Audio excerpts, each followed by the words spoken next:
Guys welcome back to my YouTube channel. आज हम बात करने जा रहे हैं ड्रामा सिर्फ फासिक की कंप्लीट स्टोरी में आप लोगों को कौन कौन से सीन देखने को मिलेंगे। किस्सा उमैर शादी वाले दिन ही फातिमा को छोड़कर चला जाएगा और उसके बाद फातिमा के साथ क्या क्या हो गया। तो जल्दी से हमारे चैनल को सब्सक्राइब कर दें और साथ में लगे बेल आइकन बटन को लाजमी प्रेस कर दें ताकि नई से नई आने वाली वीडियो की नोटिफिकेशन आप लोगों को मिल सके। उमैर अपना बदला लेने के लिए किसी भी हद तक गिर सकता है या किसी भी मकाम तक जा सकता है। वो अपनी माँ के पास जाता है और उससे कहता है कि माँ जी, मुझे अपनी गलती का एहसास हो चुका है। फातिमा को मैं अब अपनी बीवी बनाना चाहता हूँ क्योंकि इसके अलावा मैं फातिमा से कोई और माफ़ी नहीं मांग सकता। वो मेरी वजह से बदनाम हुई है। हालांकि उमैर के दिल में वो बदला बस रहा होता है। जैसे ही उसकी माँ ये बात सुनती है तो पहले तो काफ़ी ज़्यादा चौंक जाती है कि यार ये कैसे हो सकता है, ये तो पहले इतना गुस्से में था, इसने साफ इनकार कर दिया, कोई इसमें इंटरेस्टिंग नहीं लगता था, अचानक इसे क्या हो गया। उमैर अपनी माँ को राज़ी कर लेता है क्योंकि उसकी माँ का भी दिल फातिमा की तरफ होता है, वो उसे बहू बनाना चाहती है। उसकी माँ बड़ी खुश होती है और कहती है कि पहले मैं शफीक साहब के पास जाकर बात करूंगी और उसके बाद आपको बताऊंगी। आती है शफीक साहब के पास, उसके साथ जाकर बातें शेयर कर देती है और उससे कहती है कि मेरा बेटा आपकी बेटी के साथ शादी करना चाहता है क्योंकि मेरे बेटी की वजह से आपकी बेटी की इज़्ज़त ख़राब हुई है। तो शफीक साहब ये बात सुनता है तो बड़ा परेशान हो जाता है और नसरीन को कहता है कि मैं फ़िलहाल इस बात का आप लोगों को कोई भी जवाब नहीं दे सकता, मैं फातिमा से पूछूंगा और उसके बाद ही आप लोगों के साथ मैं बात करूंगा। तो नसरीन उससे कहती है कि मैं उम्मीद तो ये रखती हूँ कि फातिमा इस बात से इनकार नहीं करेगी, अगर वो उसको किसी किस्म का कोई भी मसला होगा मैं उसके पास जाकर माफ़ी मांगूंगी। शफीक साहब जाता है अपनी बेटी के पास और उससे कहता है कि बेटी तुम ये इसके बारे में क्या कहती हो या तुम्हारा इसके बारे में क्या राय है। फातिमा तो बेचारी हर वक्त उसके साथ तैयार रहती है क्योंकि वो तो उसके साथ दिल से मोहब्बत करती है।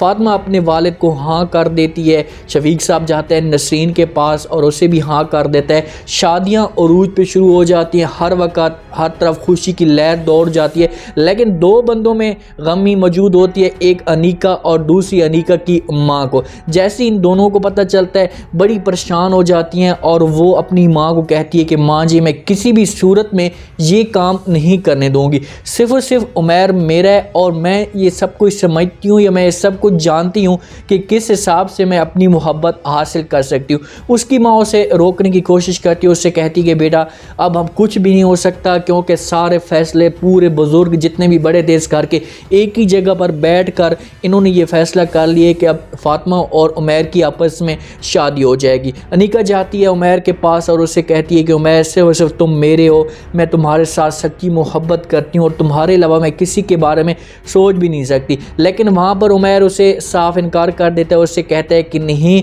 ऐसा कभी भी नहीं हो सकता क्योंकि मैं तुम्हारे साथ मोहब्बत नहीं करता और ना ही मैं तुम्हारे साथ इंटरेस्टिंग रखता हूँ। जहाँ पर जब दोनों आपस में बातें कर रहे होते हैं फातिमा ये बात सुन लेती है।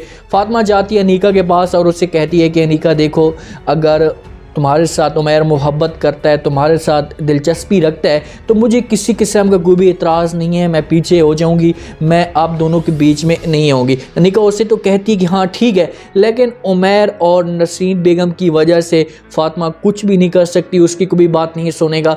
शादियाँ तैयारी शुरू हो जाती है, दिन रखे जाते हैं, पूरी फैमिली को, पूरे मोहल्ले वालों को, जितने भी उनके रिश्तेदार होते हैं सबको वहाँ पर बुलाया जाता है। उमैर का पूरी तरह दिमाग ख़राब करके रखा हुआ, हर वक्त उसके पास जाती है, उसे ताने देती रहती है कि आप जिसके साथ शादी करते जा रहे हो उसका मुतहर के साथ ताल्लुक़ है, उसके साथ बात भी करती है क्योंकि वो कुछ सबूत भी उमैर को दिखाती है। तो इस वजह से उमैर के दिल में मज़ीद नफ़रत पैदा हो जाती है कि देखो मैं उसके साथ एक शादी कर रहा हूँ और वो मेरे साथ ये सब कुछ कर रही है।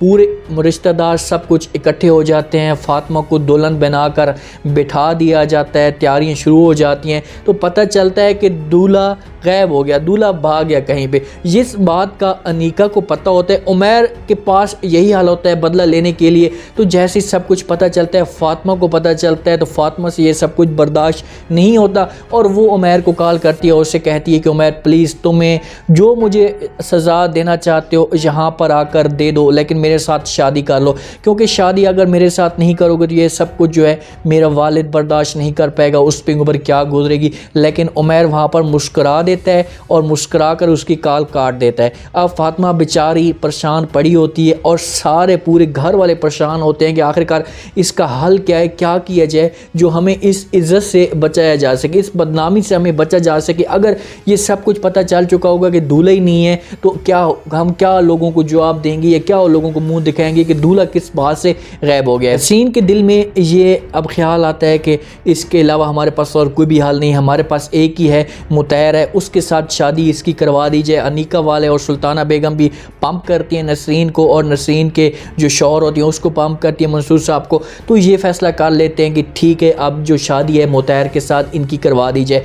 मुतैर तो पहले भी इसके साथ इंटरेस्टिंग रखता है, वो तो पहले भी इसमें दिलचस्पी रखता है कि मैं तो शादी इसके साथ ही करूँगा। जो मुतैर की दादी अम्मा होती है वो भी इस बात को मान लेती है, लेकिन जो मुतैर की माँ होती है वो इस बात पे बिल्कुल भी एग्री नहीं होती और वो नहीं मानती। वो कहती है कि नहीं मैं शादी इसके साथ नहीं करवाऊंगी, अगर मेरी अनीका बहू नहीं बन सकती तो ये तो कभी भी नहीं बन सकती। लेकिन मंसूर साहब का फैसला होता है, उसके भाई का फैसला होता है, शफीक साहब का फैसला होता है, सब उसके आगे हाथ जोड़ते हैं कि भाई इज़्ज़त का मसला है, अगर शादी ना हुई तो हमें पूरी बदनामी हो जाएगी और अगर बदनामी हुई तो फिर आप लोगों का हमारे साथ जो ताल्लुक़ है ये भी हमेशा के लिए ख़त्म हो जाएगा। तो ये सब कुछ मजबूर करने पे मुतैर की माँ मान जाती है। मुतैर और फातिमा की आपस में शादी हो जाती है। मुतैर बड़ा खुश होता है, फातिमा बेचारी तो बड़ी परेशान होती है, लेकिन जब वहाँ उस घर में जाती है तो इन दोनों का आपस में बड़ी मोहब्बत शुरू हो जाती है। मुतैर इसके साथ बड़ा खुश होता है, आपस में इनका एक खुशियाँ हर जगह पे जाकर खाना खाना, अपने एक दूसरे के साथ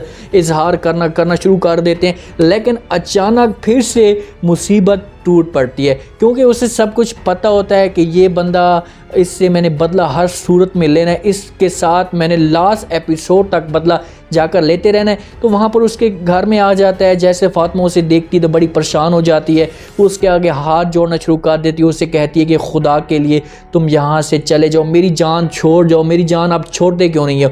तो वहाँ पर उमैर मुस्कुराता है, उससे कहता है कि फातिमा तुमने जो मेरे साथ किया था, जो तुमने मुझे बदनाम करने की कोशिश की थी, मैं वो आखिरी दिन तक नहीं भूल पाऊँगा और तुम्हें मैं हमेशा के लिए जलील और रुसवा करता रहूँगा। जहाँ पर उमैर मुतहर को भी जाकर कहता है कि भाई ये तो मेरे साथ कॉल पे बात करती है, ये मेरे साथ इंटरेस्टिंग रखती है, आपके साथ कोई भी दिलचस्पी नहीं रखती। पहले तो मुतहर उसकी किसी भी बात पे यकीन नहीं करता, लेकिन जब दोनों आपस में कमरे में बात कर रहे होते हैं उमैर और फातिमा, तो वहाँ पर मुतैर इसे देखते हैं तो मुतैर को बड़ा इसके ऊपर गुस्सा आता है, फातिमा के ऊपर शोर मचाना शुरू कर देते हैं। उससे कहते हैं कि यही तो मेरी बीवी हो, या यही तो मेरे एतबार को ठेस पहुँचा रही हो, कितना मैं तुम्हारे ऊपर ट्रस्ट करता था, लेकिन तुमने आखिरकार मेरे साथ ऐसे क्यों किया। फातिमा उसे यकीन दिलाने की कोशिश तो करेगी, उसे कहेगी कि मुतैर प्लीज़ आप मेरा यकीन करो, ऐसा कुछ भी नहीं है, वो मुझे आकर ब्लैकमेल करता था और इस वजह से मैंने उसे मना किया मेरे कमरे में। मुतैर उससे कहेगा कि ठीक है आपने उसे मना तो किया, लेकिन कम से कम आप मुझे बताती, मैंने आपको अपने इस कमरे में देखा है, दोनों को आपस में हाथ में आपस में बात करते हुए पकड़ा है। तो वहाँ पर मुतैर इसके साथ नफरत शुरू कर देगा और यहाँ पर यह भी हो इसे ताने देना शुरू कर देगा और ये भी हो सकता है कि फातिमा को मुतैर हमेशा के लिए अपने घर में दोबारा भेज दे। इसकी दादी अम्मा उसे समझाने की कोशिश करेगी, उससे कहेगी कि बेटा ऐसी किसी किस्म की कभी भी हरकत नहीं कर सकती, इसमें कभी ऐसा कोई ऐब नहीं है, आप इसकी बातों पे यकीन करो। लेकिन मुतैर उसकी बात पे यकीन नहीं करेगा क्योंकि मुतैर की माँ ने पहले दिन से सोच लिया कि ये इसको मैं अपने जो दिल से बहू है इसको कभी भी तस्लीम नहीं करूँगी, इसको मैं कभी भी अपनी बहू नहीं मानूंगी, इसको इससे जुदा कर कर भी रहूँगी। और दूसरी तरफ उमैर भी इसकी पूरी सपोर्ट कर रहा है मुतैर को, सब कुछ इसको बता रहा है फातिमा को सिर्फ उसे बदनाम करने के लिए।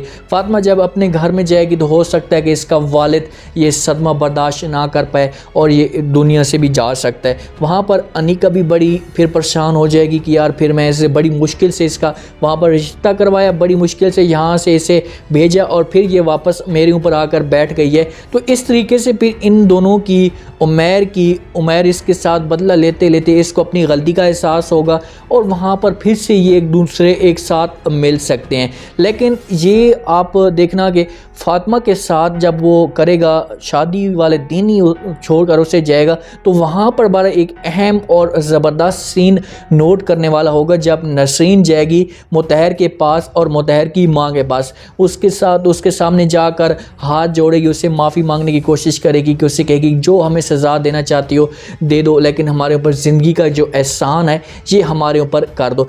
बहरहाल जी स्टोरी बड़ी ज़बरदस्त है। स्टोरी में देखें उसी हिसाब से स्टोरी को दिखाया जाए रंग महल की तरह पूरी। आप स्टोरी जहन में नोट करें ना, थोड़े से सीन वगैरह छोटे मोटे चेंज किए गए हैं, लेकिन इसका जो रीच होती है, जो एक सिमत होती है, वही है। इन दोनों की रलती मिलती है एपिसोड है। तो स्टोरी बड़ी कमाल की इंटरेस्टिंग स्टोरी है। लोग इसको अब देखना भी शुरू हो चुके हैं बड़ी दिलचस्पी के साथ। तो उम्मीद है आज का ये रिव्यू, आज का ये कंप्लीट स्टोरी आप लोगों को पसंद आई होगी। थोड़े बहुत हालात व वाक़यात चेंज हो सकते हैं, हम भी डायरेक्टर तो नहीं है कि पूरी स्टोरी एक साथ एक ही एक्यूरेट लिखें, लेकिन आपने एक अल्फाज को समझना है कि क्या क्या ये वाकई इसमें ऐसे ऐसे सीन आ सकते हैं। तो उम्मीद है आप लोगों को ये पसंद आया होगा। आपने कमेंट सेक्शन में अपनी लाजमी दें, चैनल को कर दें सब्सक्राइब, अपना ख़ास ख्याल करें, दुआ में याद रखें।